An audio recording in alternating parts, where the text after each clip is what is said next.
Continuing 31, his tent was pitched on the southwest of Hermopolis Magna. The city remained cut off continually. A rampart was thrown up to overtop the high wall of the fortress. When the wooden structure against it was high enough, the archers shot in, and the catapults, they had something called a slinging machine, threw stones so as continually to kill the people. This lasted 3 days. Then those in Hermopolis had become stinking and had lost their sweet savor. Then Hermopolis surrendered and supplicated the king of Lower Egypt, and the ambassadors came out of it and presented themselves with all things good to behold: gold, precious stones, garments of cotton, who had put on the serpent diadem in order to inspire respect for his presence. But several days passed before they dared to supplicate his Uratus, the serpent coming out of the forehead crown. Then Nimrod sent forth his wife, the queen and daughter of a king, Nes, to supplicate the queens and royal concubines and the king's daughters and sisters. And she threw herself prostrate in the women's house before the queens. Pray, come to me, ye queens, kings, daughters, and king's sisters. Appease Har, the ruler of the palace. Exalted is his person, great his triumph. Cause his anger to be appeased before my prayer. Else he would give over to death the king, my husband, but he is brought low. When she had finished her speech, her majesty was moved in her heart at the supplication of the queen, and lines 38 through 50, you can't really see, and it seems to have been intentional. You start again with 51. Before thee, who is leader? Who is leader? Who, when he is led? Who is led? To thee, the boon of living. Is not the swollen stream like an arrow? I am. And what he is missing. The inhabitants of the south bowed down. The people of the north said, let us be under thy shadow. If anyone has done wrong, let him. 2. With his peace offerings, this is the helm which turns about, its governor toward him, who belongs to the divine person he has seen the fire in, some blanks there, worth not, is the great man, who is admired for his father's sake. Thy fields are full of little men, and he threw himself prostrate before his majesty. Her, the great, the lord of this palace, the great, I guess, wasn't part of this one. Wilt thou not grant me to become of the king's servants and pay tribute of my productions for the treasury? Of their productions, I will furnish thee more than they do. Then he offered silver, gold, blue and green stones, iron, and many jewels. Then was the treasury filled with these gifts. He led forward a horse with his right hand, in his left was a sistrum, and the striking plate was of gold and blue stones. Then the king went forth out of his palace and betook himself to the temple of Jehote, the lord of the city of the 8, entities. And there's various interpretations of who the 9 are. But Akhmun, Hermopolis, Magna.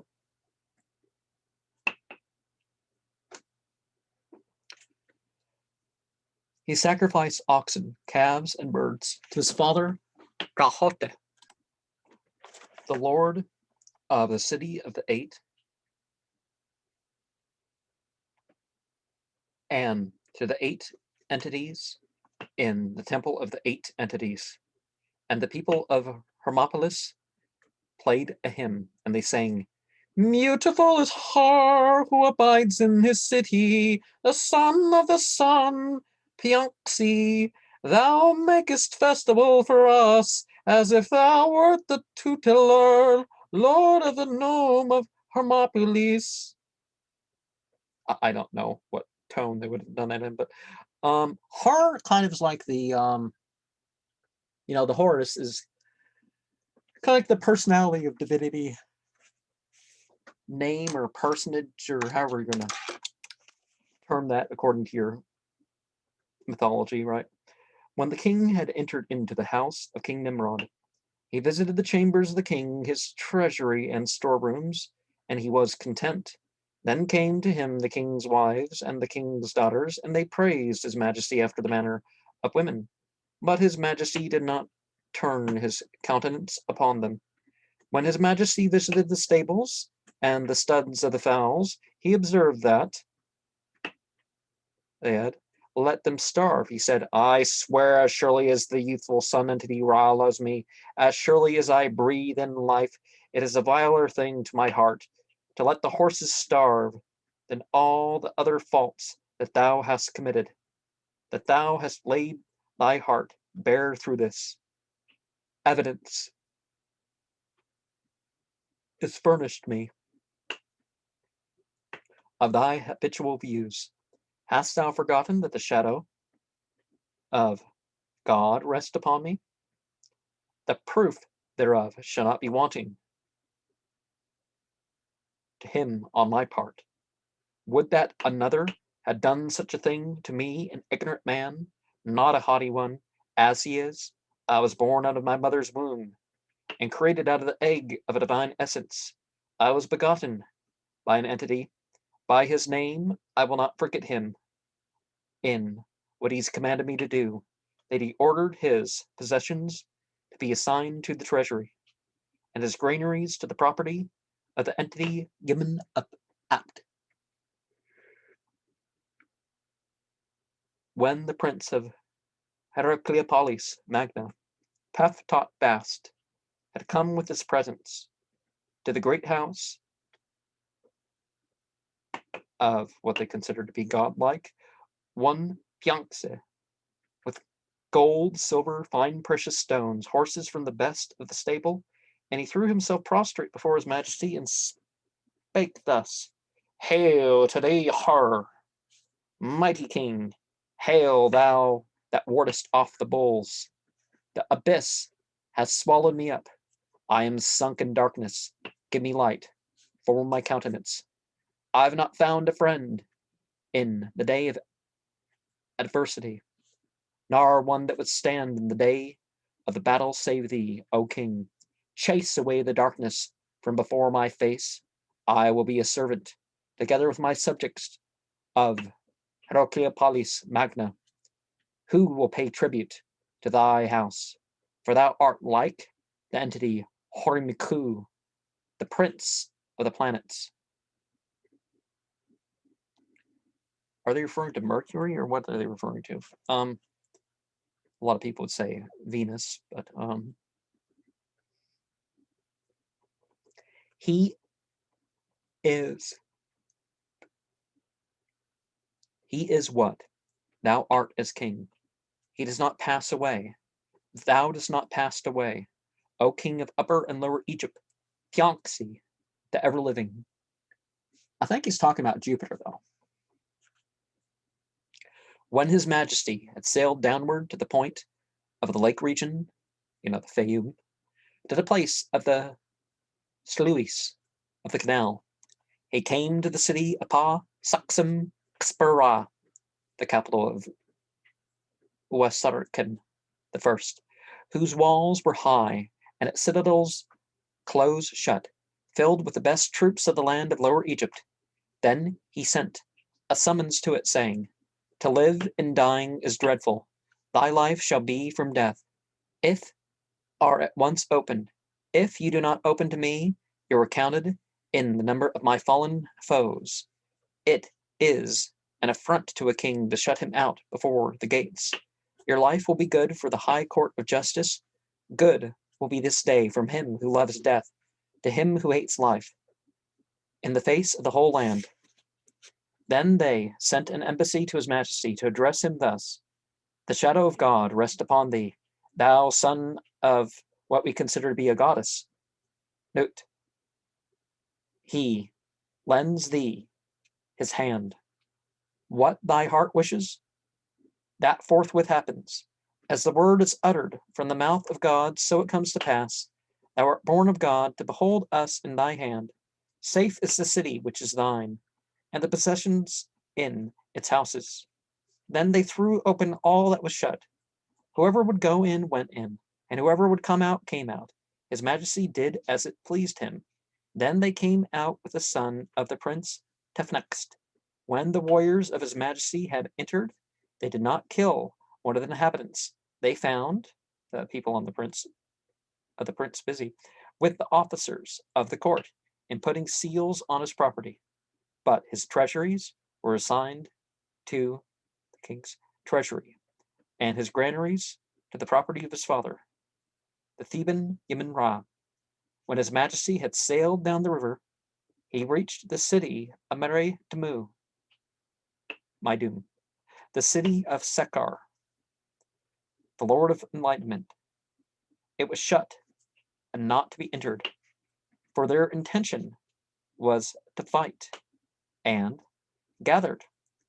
They were afraid of his power, and they had shut their mouth. Then his majesty sent them a message to this effect: "Two ways lie before you. It is for you to choose."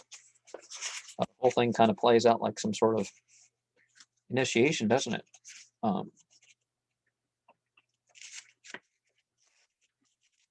Sometimes like a second-degree initiation.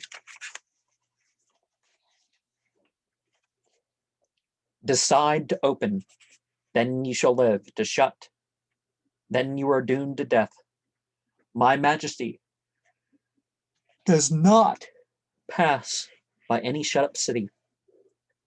Then they opened forthwith. His majesty entered. He offered a sacrifice to the female entity, Menhi, a form of, which is a form of Sext, the lion-headed female entity.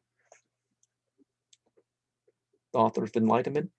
He assigned his treasury and his granaries to the property of the entity Yemen of Apt.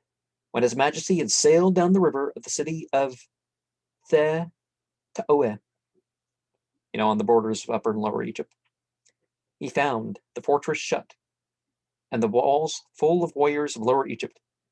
Then they opened the bolts and threw themselves prostrate, saying to his majesty, "Thy father hath given thee the charge of his inheritance. Thou art the world, thou art which is in it. Thou art the Lord of all that is upon earth." When his majesty had set out, a great sacrifice was offered to the entities of the city, of oxen, calves, birds, and all good things and clean. So probably no jackals, right? And then his treasury was assigned to the treasury, and his granaries to the property of the entity Yemen of Apt. When his majesty had reached the city of Memphis, he sent it a summons to the effect, "Shut not, fight not, thou seat of the entity Shu, from the beginning of all things. Whoever will go in, let him go in, and whoever will come out, let him come out. No traveler shall be molested." Touched inappropriately. It's not necessarily a sexual statement when this book was translated. When it's translated and put in this book. But I wish to celebrate a sacrifice to the entity and to the entities of Memphis. I wish to do homage to the entity Sekar in his crypt. I wish to behold entity Anbu Reseth Then I will proceed down the river in peace. No harm shall befall the inhabitants of Memphis. Let them prosper and be in health. The children shall not weep. Look at each. Several districts of the South Country. No one was killed except the impious who blasphemed the entities. None but felons were delivered up to execution. Now, I don't agree with blasphemy laws, but, you know, it's clear that they did not start with Christianity. But they shut up their fortress and sent out warriors. To some of the warriors of His Majesty as workmen, master masons, and sailors. I don't know if in this context, but in some contexts, the word Mason had a religious context. Because Akchar was part of the word. The harbor of Memphis, for at the same time the Prince of Sais had arrived at the city of Memphis towards evening. Having given directions to his warriors, his sailors, and all the captains of all his warriors, 8,000 men, and he had very, very urgently given them directions. Memphis is full of warriors of the best of Lower Egypt. There is in it wheat, durra, and all manner of kernels and granaries. Kernels of the granaries in abundant measure. All sorts of implements, and it says the measure of an inundation instead of abundant measure, but of war strong prepared. The citadel is well fortified. The battlements are strong, where the work is planned with reference to the river, which surrounds it on the east. At that part, no assault is possible. The cattle layers are full of oxen. The treasury is provided with all that is needful of silver, gold, bronze, woven stuffs, balsam, honey, butter. I'm advancing. I will give up their possessions to the under kings of the South Country. I am opening their territories. I will be their deliverer, only waiting during the days till my return. When he had mounted his horse, for he did not desire his war chariot, and when he had gone down the river through fear of His Majesty, the earth grew light on morning very early. Then His Majesty came to the city of Memphis, and he landed on its north side and found the water reaching up the walls. The vessels came to land. At the harbor of Memphis. Then His Majesty saw how strong the city was. The walls were high, quite newly built. The battlements were formed strongly, so that there was no means of assaulting it.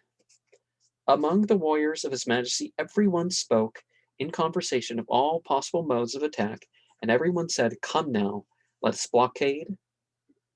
Whereupon the king said, "The soldiers must not make too many words about the passage to it. We will raise the earth up to its walls. We will fasten woodworks together. We will set up masts. We will make a bridge of the yard arms. We will reach by help of them to all its parts by means of the ladders and against the north side, so as to raise up the earth to its wall. So shall we find a way for our feet." Then was His Majesty furious against them like a panther. He said, "I swear, as truly as I love the sun entity Ra, as truly as I reverence my father Yemen, I have found that all this happens according to the will of Yemen. But this comes from the fact that the people say, the king has easy tax, with districts of the south. They open to him even from afar. They do not regard Yemen in their heart. They do not know that what he has ordained must happen, in order that his presence may show itself, and that his power may be manifest. I will come upon them like a flood of water. What he commands me, that shall happen. Then he ordered his ships and his warriors to advance, to fight against the harbor of Memphis. They brought to him all the vessels, all the barges, all the passenger vessels, and ships of burthen, as many as there were of them. The landing took place at the harbor of Memphis. The foremost landed at the houses of the port. The inhabitants of it, great and small, wept because of all the army of his majesty. Then came his majesty in person to lead on the ships, as many as there were. Then his majesty ordered his warriors, take heed in encircling the walls and entering the dwelling houses from the river. Each of you, when he has set foot on the wall, let him not remain standing in his place. Do not press the commanders back. That would be miserable to bear. Our fortress is the south country. Let our landing place be the north country. We will establish ourselves in the city of Mecca Ta'ua, a quarter of Memphis. Then was Memphis taken like an inundation, and many people in it were killed or were brought alive as prisoners to the king. When it grew light, on the second day, his majesty sent people to the city to guard the temples of God, for it was of great moment with him, on account of the supreme holiness of the entities, to offer libations of water to the chief entities of Memphis, and to purify Memphis with salt, balsam, and frankincense, and to set the priests in their place upon their feet. His majesty went into the house, purifying himself with the holy water in the star chamber. He performed all that is prescribed for the king. He entered the house of the entity where a great sacrifice was prepared to his father Ptah of the south wall, of bulls, calves, birds, and of all good things. When his majesty entered his house, the inhabitants heard thereof, in all the districts that lie around about Memphis, Hira the town, Pena, Na, Awaa, the tower of Boeh, and the village of Bi'u. They opened their gates, and they fled all at once, without anyone's knowing whether they were gone. Upon the arrival of Alputh, and the general Akah Nashu, and the hereditary lord Pet Esse, and all the princes of Lower Egypt, with their presents, to behold the grace of his majesty, the treasuries and the granaries of the city of Memphis were assigned to the possession of Amun of Ptah, and of the company of the entities in the city of Ptah. When the earth grew light, at the dawn of the next morning, his majesty proceeded eastward. A libation of holy water was poured out to the entity Tamu of Quran, Babylon.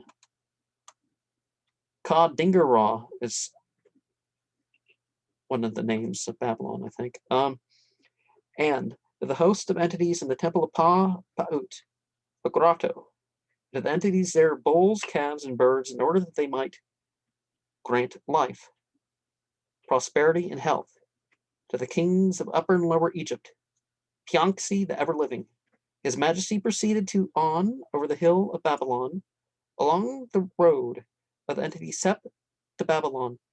His majesty entered the tent, which, on the west side of the canal of Ao. He performed this purification by bathing in the middle of the lake, Kepu, and he washed his face with the milk of noon, with the water of the rising Nile, where Ra is wont to wash his face. His majesty went to the sandhill and on, and offered a great sacrifice on the sandhill and on, before the sun entity Ra at his rising, of white cow's milk, balsam, and frankincense, of the best and the most fragrant woods.